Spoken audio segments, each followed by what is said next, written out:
Sir Aparna ಅವ್ರನ್ನ ನೀವು ಕೊನೆ ಬಾರಿ ನೋಡಿದ್ದು ಯಾವಾಗ ಸರ್? ಅಪರ್ಣ ಅವರು ಕಾಲವಾಗಿರೋದು ಭಾಳ ಬೇಸರ ಪಾಪ. 2.25 ವರ್ಷದಿಂದನೂ ಬರ್ತಾ ಇದ್ದರು. ಹೇಳೋಳು ಪಾಪ ಏನಾದರೂ ಮಾಡಿ ಪರಿವರ್ತನೆ ಅಂತ. ನಾನು ಸಾಧಾರಣವಾಗಿ ಶನೇಶ್ವರ ದೋಷ ಪರಿಹಾರ ಮಾಡೋಕ್ಕೆ ಶನಿ ಹೇಗೆ ಬರ್ತಾನೆ ಅಂತ ಎಲ್ಲ ನಾವು ಆಧ್ಯಾತ್ಮಿಕ ಮಾತಾಡ್ತಿದ್ದಾಗ ಹೇಳ್ಕೊಳ್ತಿದ್ದು. ಅದಕ್ಕೆ ಶನಿನೇ ಅದಕ್ಕೆಲ್ಲ ಕಾರಣ. ವೈಟ್ ಪ್ಯಾಚಸ್ ಬರೋಕ್ಕಾಗಲಿ, ಕಿಡ್ನಿ ಪ್ರಾಬ್ಲಮ್ಮು ಗುರು ಜೊತೆ ಇದ್ದಾಗ ಕಿಡ್ನಿ ಪ್ರಾಬ್ಲಮ್ ಆಗಲಿ, ಅಥವಾ ಕ್ಯಾನ್ಸರ್ ಬಂತು ಅಂದರೆ ಶನಿ ಜೊತೆಗೆ ಕೇತು ಇಲ್ಲ ಅಂತಲೇ ಕಷ್ಟ. ಕೆಲವರು ಅದಕ್ಕೆ ಬದುಕ್ಬೋದು ಅಂದರೆ ಅಕಸ್ಮಾತ್ ಚಂದ್ರನ ಜೊತೆ ಏನಾದರೂ ಶನಿ ಇದ್ದರೆ ಎಲ್ಲಾದರೂ ಒಂದು ಕಾಪಾಡ್ಕೊಂಡ್ರೆ ಕ್ಯಾನ್ಸರಿಂದ ಭಾಳಷ್ಟು ಜನ ಮುಕ್ತವಾಗಿರೋರು ಹೊರಗಡೆ ಬಂದಿದ್ದವರು ಉಂಟು. ಬದುಕದೇ ಇದ್ದ ಕಷ್ಟ ತುಂಬ ಅಂದರೆ ಕೇತು ಪರಿವರ್ತನೆ. ಅದಕ್ಕೆ ಒಂದು ಯಾವುದಾದ್ರು ಕ್ಷೇತ್ರ ಇದೆಯಾ ಅಂತ ನಾನು ಜನರಲ್ಲಾಗಿ ಮಾತಾಡುವಾಗ ಒಂದು 2-3 ಕ್ಷೇತ್ರನೂ ಹೇಳಿದ್ದೆ, ಹೋಗಿ ಬಾಮ್ಮ. ಆಮೇಲೆ ಒಂದು ಸಲ ಅಂತೂ ಹೋಗಿ ಬಂದರು ಯಾವುದೋ ಒಂದು ಯಾತ್ರೆಗೆ. ಅಲ್ಲಿ ನೀರು ಇರಲಿಲ್ಲ, ಆವಾಗ ಮಳೆಗಾಲ ಇರಲಿಲ್ಲ ಅಂತ ತಮಿಳ್ನಾಡಲ್ಲಿ ಸ್ನಾನ ಮಾಡೋಕ್ಕೆ ಹೋಗಿದಾಗ ಅದೊಂದು ವ್ಯಥನೆ ಪಟ್ಟರು. ಅಯ್ಯೋ ನಾನು ಅಷ್ಟೆಲ್ಲ ಹೋಗಿದ್ದೆ ಮಾಡಿದೆ ಆಗಲಿಲ್ಲ.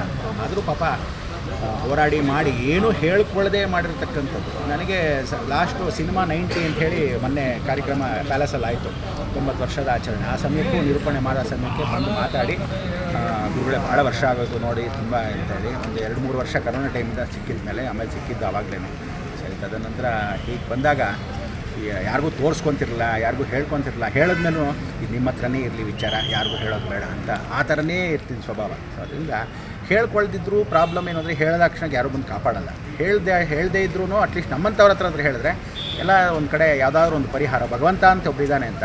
ಬಟ್ ಇಷ್ಟೇ ಇತ್ತು, ಅವಳಿಗೆ ದೀರ್ಘ ಸುಮಂಗಲಿ ಅನುಗ್ರಹ ಇತ್ತು.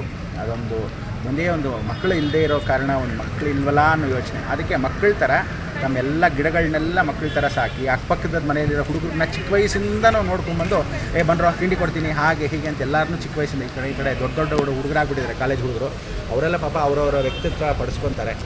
ತುಂಬ ಬೇಜಾರು. ಇವಳು ಎಷ್ಟು ಮಾತಾಡೋ ಅಪರ್ಣ ಅಷ್ಟೇ ಮಾತು ಮಿತಿ ಭಾಷೆ ನಾಗರಾಜು ಮಾತಾಡ್ತಾನೆ ಇರಲಿಲ್ಲ. ಸೊ ಗಂಡ ಹೆಂಡತಿ ಹೇಗೆ ಅಂದರೆ ತುಂಬ ಒಬ್ರಿಗೊಬ್ರು ಅನ್ಯೋನ್ಯತೆ. ಅವ್ರು ನೋಡಿ ಬಿಟ್ಕೊಡ್ತಿಲ್ಲ, ಇವ್ರು ಬಿಟ್ಕೊಡ್ತಿಲ್ಲ. ಅವ್ರು ಆರ್ಕಿಟೆಕ್ಟ್ರು, ಇವ್ರು ಈ ಕಡೆ ನಿರೂಪಕಿಯಾಗಿ ಪಾತ್ರಗಳನ್ನ ಮಾಡಿ ಎಲ್ಲ ಮಾಡಿ ಎಲ್ಲರನ್ನೂ ನಗಿಸೋವಂಥ ವಿಚಾರ. ಅದರಿಂದ ಇವತ್ತು ನಗುನ ಭಾಳಷ್ಟು ಬೇಜಾರಾಗಿ ಕಳ್ಕೊಂಡು, ಬಟ್ ಏನೊಂದು ತುಂಬ ದಿವಸ ನರಳಬಾರ್ದು. ಏಕೆಂದರೆ ಕಾರಳೆ ಸಮಯದಲ್ಲಿ ತುಂಬ ದಿವಸ ನರಳಬಾರ್ದು.